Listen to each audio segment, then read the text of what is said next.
So I want to tell you guys a story, and I'm going to use my smartphone to make sure that I stay on time because I want to be respectful. First of all, I wanted to give you a little bit of background information. When I started researching material for my novel 6 years ago, I learned that California didn't fit into most of the stereotypical over-dramatized historical fiction written about the American West. In fact, early California is a wholly unique place where hundreds of thousands of people arrived all at once to open new businesses, invent new technologies, and build the new progressive society we live in today. That's the backdrop for my novel In Progress, Capturing the Eddy. That's the name of it. So tonight I'm going to read an excerpt from chapter 6, and I want to give you a little setup. It's 1850 California. My main character, Elizabeth, and her husband, Nate, are looking for Elizabeth's father, who had left Massachusetts 3 years prior to find his fortune out west. At this point in the novel, Elizabeth has realized Nate is far more interested in finding gold than helping her find her father. When he leaves their camp to go scouting with a bunch of French gold diggers, she gets pissed off, and she heads up to a new town on a ridge above the American River. So this is chapter 6. It's entitled A Coded Spirit. And I'm going to read it. I'm not going to do anything extemporaneous like the three folks before because I can't. I'm a slow tech kind of gal. Okay, so here we go. Elizabeth stood in the dark just outside a large tent with 3 sides, mesmerized by the men inside. Wild with abandon, men culled from every race and nation were all mixed up crazy, dancing a twisted waltz with each other to a comic tune played out of time with a banjo, a fiddle, and 2 harmonicas. A bare-chested Indian accompanied the band with rattles tied round his ankles, strutting and gyrating and puffing like a grouse. Half the men wore pants patched front and back across their inexpressibles with sacking that read self-raising Haxall, a favorite brand of flour from back home. Others wore sacks bearing the name of a Mexican hot chili. The absence of women didn't hinder the dancers at all, with some men overcoming the difficulty by agreeing to take on the feminine role. Transfixed, Elizabeth studied the men and figured the ones wearing the patches were acting as women, prancing coyly and light, following the lead of their male partners. Those not dancing cradled the arms of their partners, cheering and clapping ladylike, while the real men hooted and stomped furious to the body music. Out here, it seemed the true order of things had gone askew, like some dirty dream brought about by a sickly fever. She watched the men, hips swaying, lips pursed, arms wrapped around each other. They groped and sucked on bottles of gin and brandy, then passed the drinks along in some sacred merry fraternity. The tune changed, and the fiddler led the couples in the ladies' chain square dance, blurting out steps in between plucking and bowing, the drunken men joining in verse. Elizabeth knew she was witnessing something women shouldn't see, something devilish and sinful, yet she couldn't turn away, intensely curious at the play, anticipating the next fascinating act. Did these men yearn so desperately for women that they recreated what they knew as normal with the players available? She leaned against a tent pole, spying from the dark fringes, when someone caught her. "Have you come for the fandango?" In the sinister light cast from the lanterns, she saw a man imposing in saturine. He wore a peculiar outfit, a black velvet tunic, so short it didn't even reach the top of his pants, which were white and gray woolen and loose-bottomed with long rows of shiny brass buttons down the sides. Without a hat, she recognized his angular jaw and thick mass of black shoulder-length curls. It was Namasio from Captain Shannon's store, the man who'd offered his blank Bible page for her to draw the map. "Buenas noches, Mrs. Elizabeth Parker," he said in a ridiculous sweeping bow, a little wobbly. "I am Namasio from the Gabellion family in Santa Ynez. Good evening," she said, wondering if he intended to join the degenerate ball in the mail roll or strap on a sack. She was about to ask him when he spoke.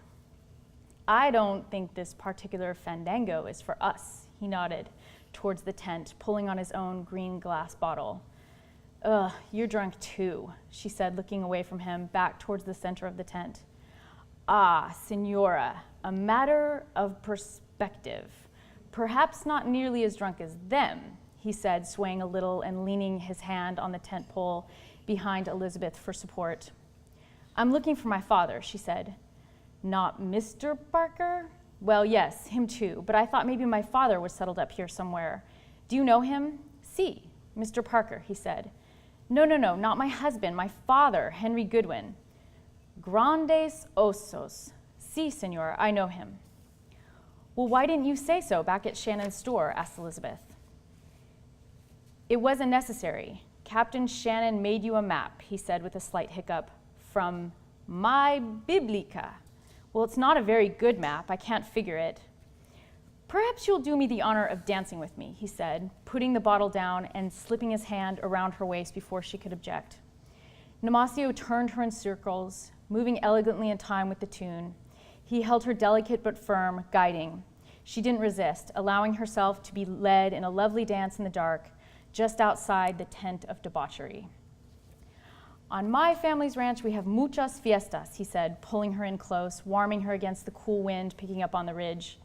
I dance with muchas señoritas bonitas. Elizabeth couldn't understand his Spanish, but she got the gist of what he was saying. She imagined him dancing with Spanish women adorned in red frilly skirts and blouses pulled low off their shoulders. She imagined a big, boisterous family all together, his father and mother and grandparents joining in the celebration. She couldn't imagine why he would leave all that and come here to the diggings. Our ranch is muy grande, he said, for my big family. Los Americanos want to take it away. She waited for him to explain, but instead he twirled her around faster and faster with a grace and elegance that made her feel like a beautiful Spanish dancer, and she stepped into him a little, surprising herself with reckless giddiness, all worries about her father and Nate magically dripping away. She was too nervous to look at his face, so she looked off to the side of his shoulder, into the darkness and away from the tent. She could feel him looking down at her, his breath brushing her cheek, heavy and full. Nate had never danced with her. He'd insisted they marry in a solemn affair in the Christ Church of Lowell, with no drinker dancing, only the pastor and a few girls from a boarding house and a slice of cherry pie to celebrate. Both of Nate's parents had died many years before, and his two brothers had been away at school. Immediately after the wedding, they left the mills in Lowell for Boston to board the boat for California. She'd been sad her father hadn't seen her marry, but was excited at the possibility of finding him out west. Su marido, said Namasio. Yes, I'm married, she said, leaning back to put a more respectable distance between their two bodies. No, su marido, he said again. Confused, she looked up at his face. Namasio was looking towards the tent, but kept twirling her. Your husband, he said. She stopped twirling, letting go of Namasio to see Nate, pulling a man by the hand to the dance floor. Nate took the lead, bumbling around in the center of the crowd, with a man wearing a flour sack patch and frolicking around like a giddy girl.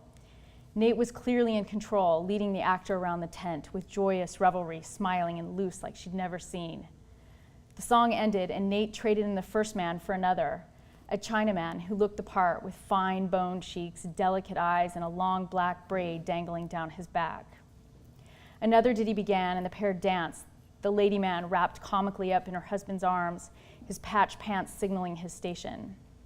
When Nate rubbed up against his partner's front patch, she turned away and grabbed the bottle Namasio had put down by the tent pole. She took a long drink, the nasty liquid burning all the way down.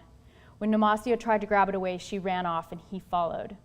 It's mezcal, it's not for women, he said. Elizabeth ran on, away from him, away from the tent, away from the fill noise fading behind. She stopped to take a swig again, finding the drink more medicinal than repulsive the second time, dulling all the worrisome thoughts of Nate and her father. Elizabeth Parker, no bebes mi mezcal. Speak English, you, she said, turning and poking his brass button chest sharply, her veins flowing warm. You should not drink that, he said gently. It will make you sick. You think I can't handle it? She asked, holding the mezcal behind her back. No es un problema. Mr. Parker is simply enjoying the company of men, he said, enunciating each syllable to make his English words clear. Ha, she said, drinking again, turning away from him to look down into the vast darkness below the ridge where she knew the river must lie.